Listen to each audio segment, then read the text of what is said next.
Have you ever wondered how some people know things are going to happen before they happen? History is actually replete with little examples like that. Prior to World War II, H.G. Wells wrote a book called The Shape of Things to Come. That was back in 1933.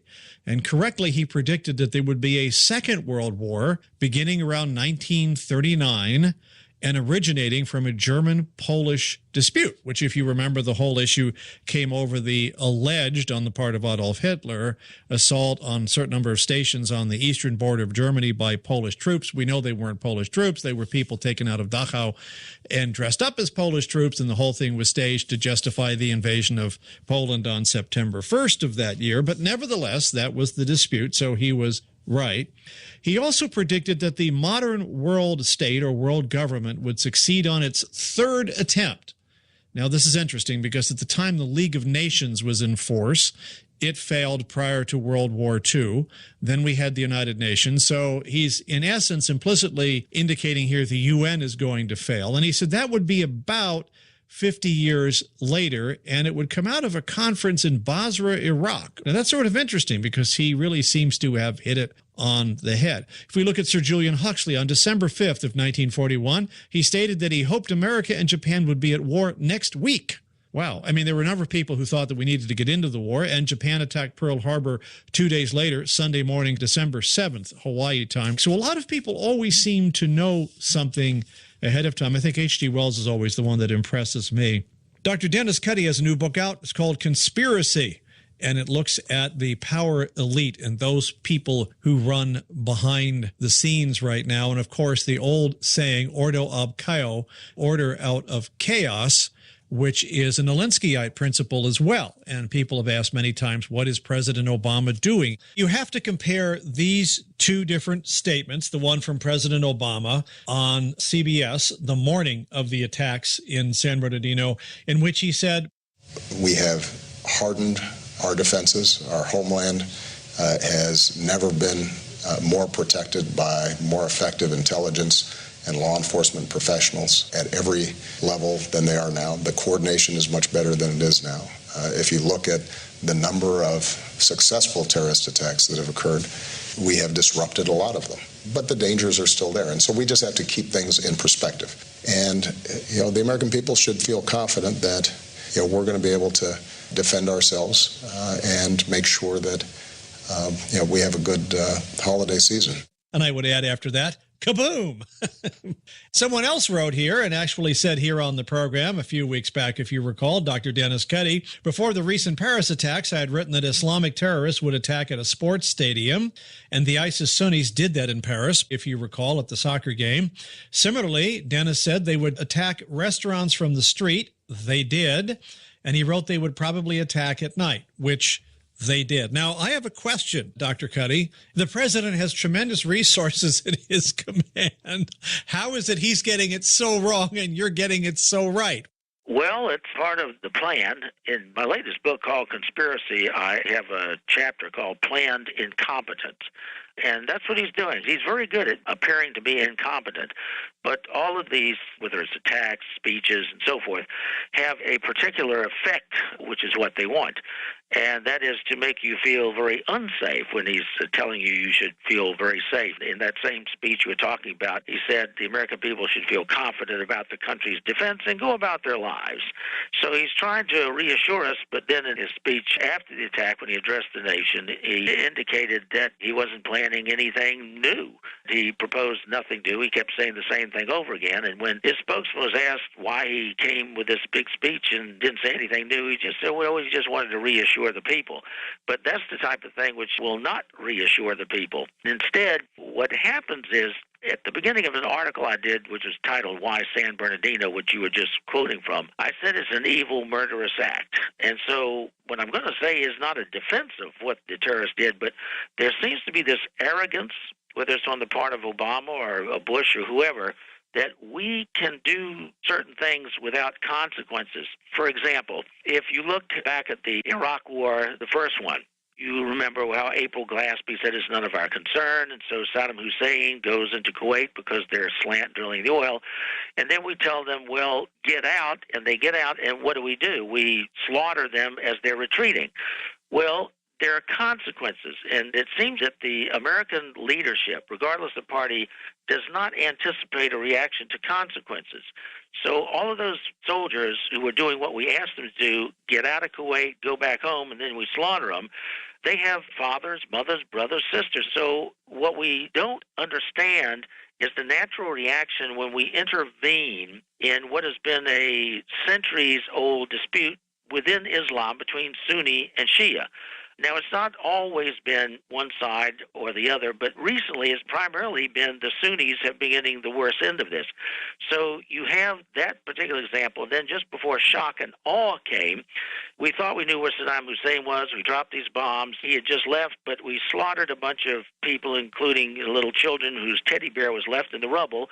And so what do you think the Sunnis' attitude toward that would be? Madeleine Albright is interviewed, I think, by Diane Sawyer and says, well, the Allies' embargo has cost the lives of 500,000 Sunni Islamic Iraqi children. And she said, well, it's worth it. Now, that's 500,000 children, and you figure they got a mother and father, and that's 1 million parents. What do you think their reaction is going to be? We have caused the death of their children.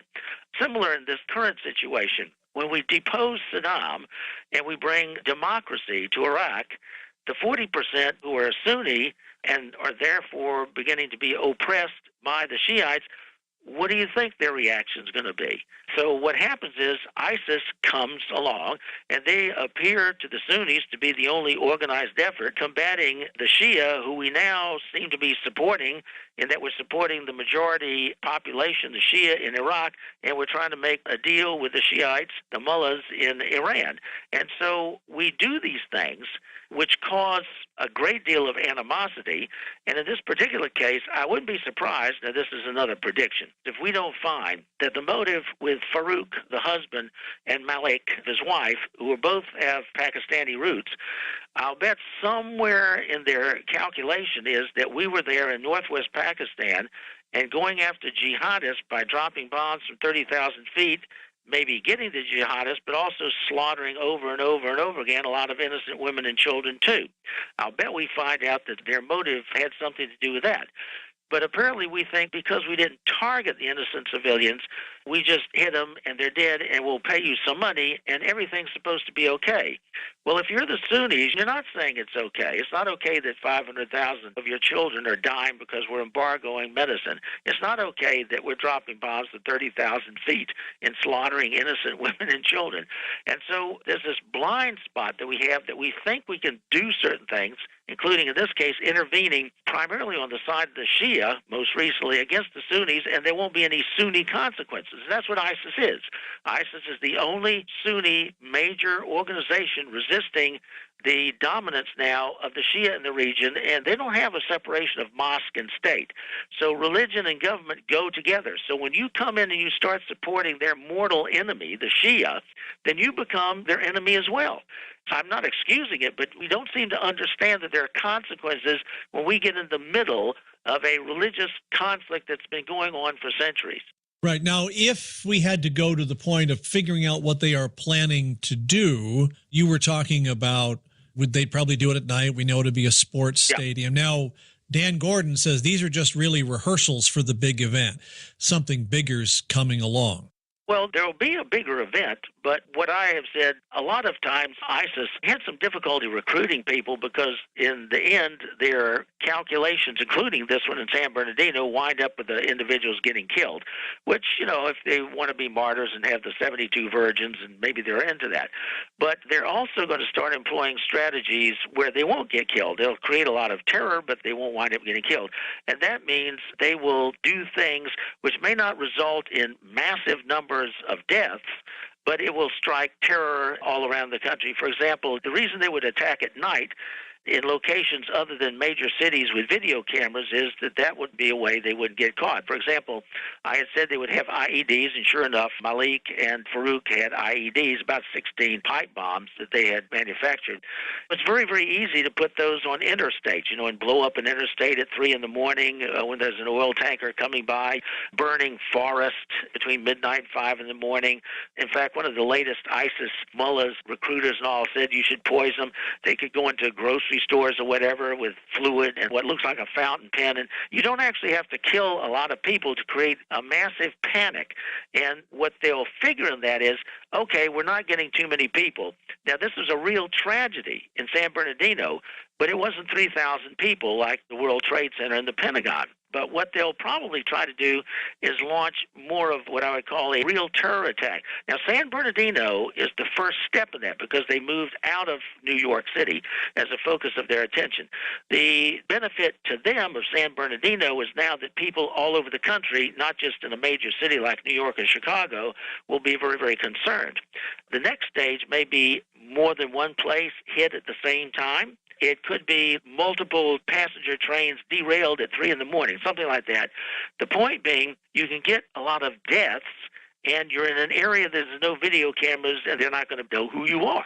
And I hearken back to that Mohammedan Malvo, who some years ago in Northern Virginia near Washington, D.C., were snipers, and they lasted for a month or more without being detected. And the only reason they got caught was because the younger one made a phone call saying, look at something we did down in Mississippi or somewhere, and that's where they got the license plate.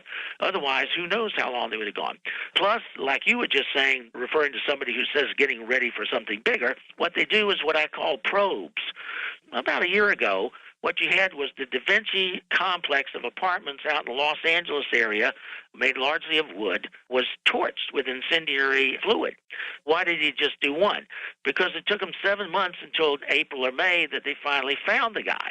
It takes them 7 months, so they figured they have a fair amount of time where they can torch a lot of things made out of wood, whether it's houses or apartment complexes or whatever. As I said, these are like probes to see. They're testing what works, what doesn't work. And my sense is they'll probably move toward nighttime activities. They may even combine some day and night, but the nighttime activities and in isolated places where there's no video cameras assure that the individuals would not be caught, at least not for a while. And what that'll do is serve as a recruitment tool. You'll find a lot more people who will say, well, I'll do something like that because that means I won't get blown apart like the two people did in San Bernardino. Dr. Dennis Cuddy, my guest right now. His new book out, Conspiracy. Dennis Cuddy himself, a former senior associate at the U.S. Department of Education, and has written numerous books, as a matter of fact, 26 of them, and hundreds of articles appearing in newspapers around the country. We're at SteelOnSteel.com. Like us on Facebook. I'm John Leffler. The program is